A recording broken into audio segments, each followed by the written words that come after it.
Yes, I ripped it off.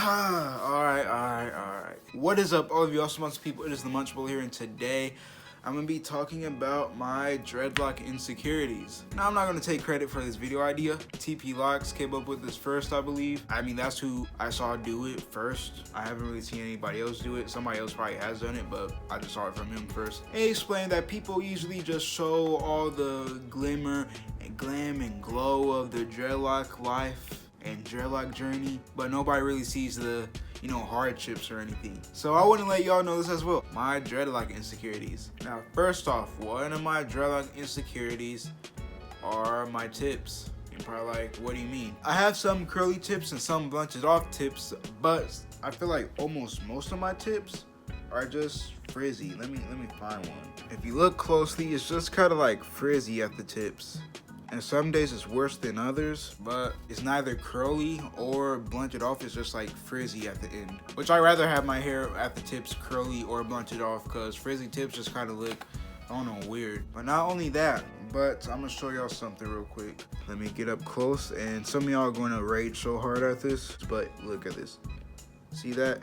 How some bleached hair came out? Another insecurity I have. And these things don't like get to me, so it's kind of weird calling it an insecurity, because I really like my hair, but it's just some things that are kind of, I guess, kind of unfortunate about my hair. But like you saw, I pulled the tips and some bleach hair came out. Now, when I first bleached my hair, it used to be way worse. Like, I could just, be twisting my hair maybe, and then just, kind of go off the tips, and it'll, some hair will come out. Like, it would take no pulling, no tugging, no effort at all. It would just, boom, come out. And that's just because of how dry your hair is. Your hair will have a lot of breakage because of the bleach, especially depending on how long you leave the bleach in. Because I did like 2 coats back to back. I think the safer way to do it is to maybe like wait a week between if you want to get your hair even lighter, because I was trying to get my hair just super light. That's kind of just a little insecurity I have. And like I said, it's not really an insecurity, but it's just something that's unfortunate about my dreadlocks. Like I said at the beginning, like a glob of hair used to come out, and it's crazy because like I have some tips to my hair,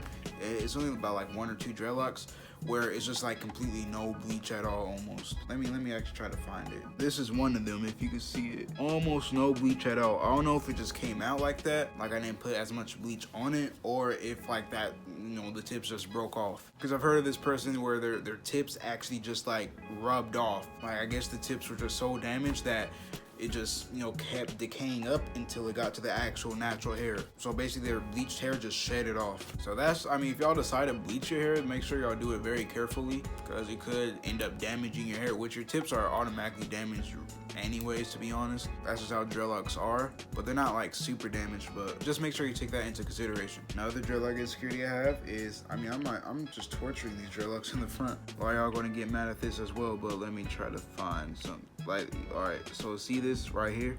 I'm about to pull this hair out. Boom. That's another insecurity I have. Pulling out single strands of hair with my dreadlocks. Because I'll show you something else. It's like the hair that stick out on the side. It's like sometimes they get super long on the side, and then I just pull them out. But some will just come straight out because it's just dead hair inside of the dreadlock, which I don't really think there's a problem with it, but that can actually thin out your dreads, because a lot of your dread is made up of dead hair. And even if you pull that dead hair out, it's dead hair and it's not coming out of the scalp. It's not like you're yanking it out of the scalp. You're just yanking the dead hair that's already out of the scalp out of the dread. But still, that could thin out your dread because a lot of your dread is made up of dead hair. And that's just something I kind of do occasionally, just when I'm just sitting down fiddling with my hair. Sometimes something will just come out, and it's kind of weird. I don't think I'm supposed to do that, so I have to kind of like stop that. But that's just another little small thing, but here are some of the more major things. And y'all know about this right here. This dreadlock right here. This baby dreadlock. This one fell out a long time ago. This one fell out about like 5 or 8 months in, somewhere around there. And it was just fuzzy hair for a long time until I actually twisted it up and just let it lock up. And it locked up really quick. I think it locked up in like 4 weeks, but that's just because it was such a short amount of hair. It's not anything I'm like sad about or mad about, but like I actually like it, to be honest, but sometimes it just sticks out because it can't hang down because it's not long enough. And it looks awkward with the rest of the dreads sometimes because they're like way longer. Because this dread right here is like 2 years behind lengthwise, because this was about how long my hair was when I started my dreads. A little shorter, but like it's always just gonna be way shorter than the rest. Cause once my dreads get maybe down to here, you know, if I let them grow that long, then this dread right here would probably only make it to like my cheek, while the rest go all the way down here. But it's not really anything I'm sweating about. But another thing is I have a dreadlock in the front here. It's this dreadlock in the middle. Trying to figure out which one exactly it is. This dreadlock is like kind of like really thin, not kind of, but like really thin at the root. And it's always been thin at the root, so it's always kind of been like weird to retwisting it because it always was very, very, very skinny. Just to give y'all a glimpse of how skinny it is, I'm gonna like kind of twist it up a little. And you see how skinny it actually is. And I don't believe this dreadlock's thinning, but it's just a very thin dreadlock. It's one of the thinnest dreadlocks I have. Cause like the root isn't like, it's not like I'm balding or the hair is like getting thin right there, but it's just the dreadlock is so skinny that the root is automatically very thin. But not only that, but another insecurity is how my dreads, you know, it's not like an even part. The parts are kind of jagged. You see, it's not like even around.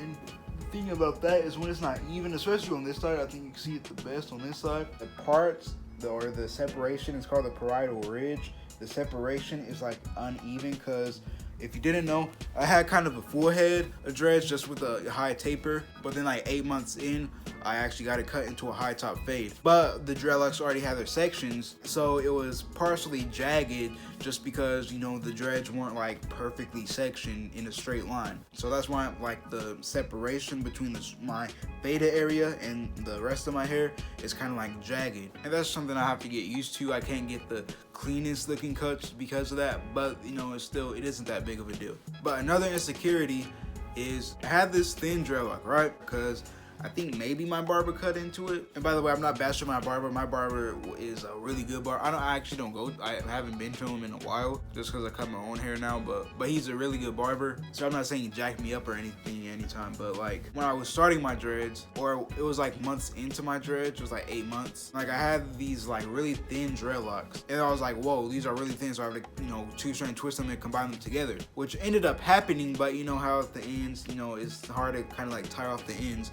So they were just flared out. But after a while, the ends, it actually started to get very, very, very thin on one of the Congo heads. And after a while, you know, I was just playing with my hair, and this is gonna sound weird to y'all, but I'm just being real here. I ripped it off.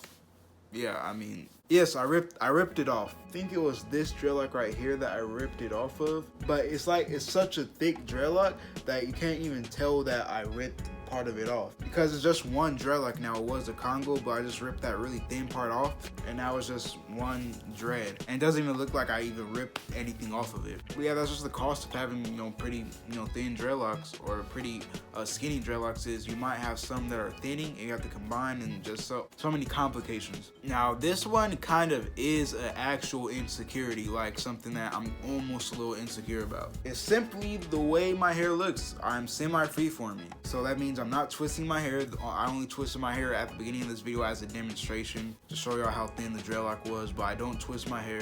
I just let it form the way it wants to. I twisted it for like the first year and a half, then I stopped twisting my hair. I just let it freeform from there. And I like the way it looks, I honestly do, but it's just, in a way, it's not socially appropriate.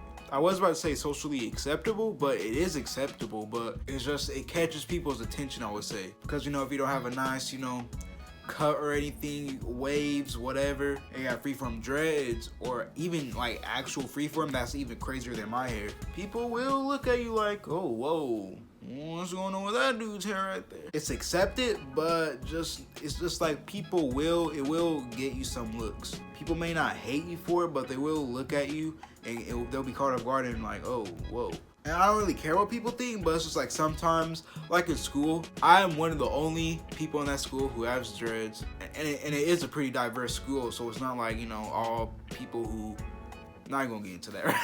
Okay, so last year I was the only sophomore last year who had dreadlocks. and there was only one other kid in the whole entire school who got dreadlocks, as far as I know. Now this year we have like a split schedule, so like half the school goes, and I think there's 2 more people who are actually starting dreadlocks, but me, I'm the only person who has like, you know, semi-freeform crazy looking hair. And me, I'm not the person that really likes a lot of attention, but hair will get you attention. Like if you have this type of hair, it's not like people just gonna stare at you all day, but it's like, you know, sometimes I'm just way too self-conscious. It's like I can't really care, you know, because it's like it's my hair, I like how it looks, but some days my hair doesn't look the way I want it to. It doesn't stand up the way I want it to. Sometimes it just lays weird, but it's just like sometimes I'm just thinking way too much of what do they think about my hair, what do they think about my hair. And it's like, I mean, I shouldn't really care, you know, because I face the fact that I have the craziest hair in my school, let's just be honest. And another thing, sometimes I worry about old-fashioned people, I guess I could say, who aren't used to seeing this type of hair. And this isn't a race thing either, I'm talking about like everybody. It's just simply if they're old-fashioned and they're not used to this, it's just like, I'm like, oh, okay, what do they think about it? And I know that's something I shouldn't worry about, and that's something I'm, you know, really working on. And it's not like it gets to me or anything, but it's just something from time to time I catch myself thinking about, and I'm like, why do I care? But also one last insecurity I have is I cannot do a ponytail yet. I can do a pineapple, but I cannot do a ponytail. I have no idea why. It doesn't even make any sense to me. People with my length of hair, like I know, if you know this YouTuber Lagoon, which y'all should check him out by the way, he could do a ponytail, and we have like the same length of hair, but I can't. I have no idea why. I'm about to actually try it right now. Here's this right here. Let's try it. I'm about to do it.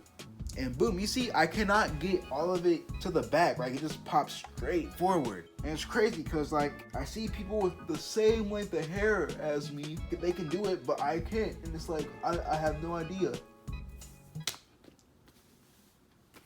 See what I'm saying? But yeah, those are my dreadlock insecurities. I don't really have many insecurities about my hair. I mean, every day isn't a high day for me, but for me, I honestly just enjoy my hair every day. That's how I've always been. I've never been ungrateful about my hair. I just enjoy every single process. So it's kind of hard for me to think of insecurities. And I encourage all y'all to just enjoy every process of your hair, because I mean, for me, it's not a high day every day either, especially in the beginning stages. But I appreciated my hair at every stage, even when it looked absolutely horrible. But back then, I didn't think it looked horrible. I thought it looked really good. But yeah, that's just to share with y'all that my dreads aren't perfect. No one's dreads are perfect. No one is perfect. If you feel like you're having problems with your hair, just know that everybody goes through it. It's not because, oh, something's terribly wrong with your hair and you have to cut it. So yeah, that's all I really wanted to say for this video. If you like this video, please make sure I like it. If you want to see more videos from me in the future, please make sure I subscribe and turn on post notifications so y'all never miss out on another video from me in the future.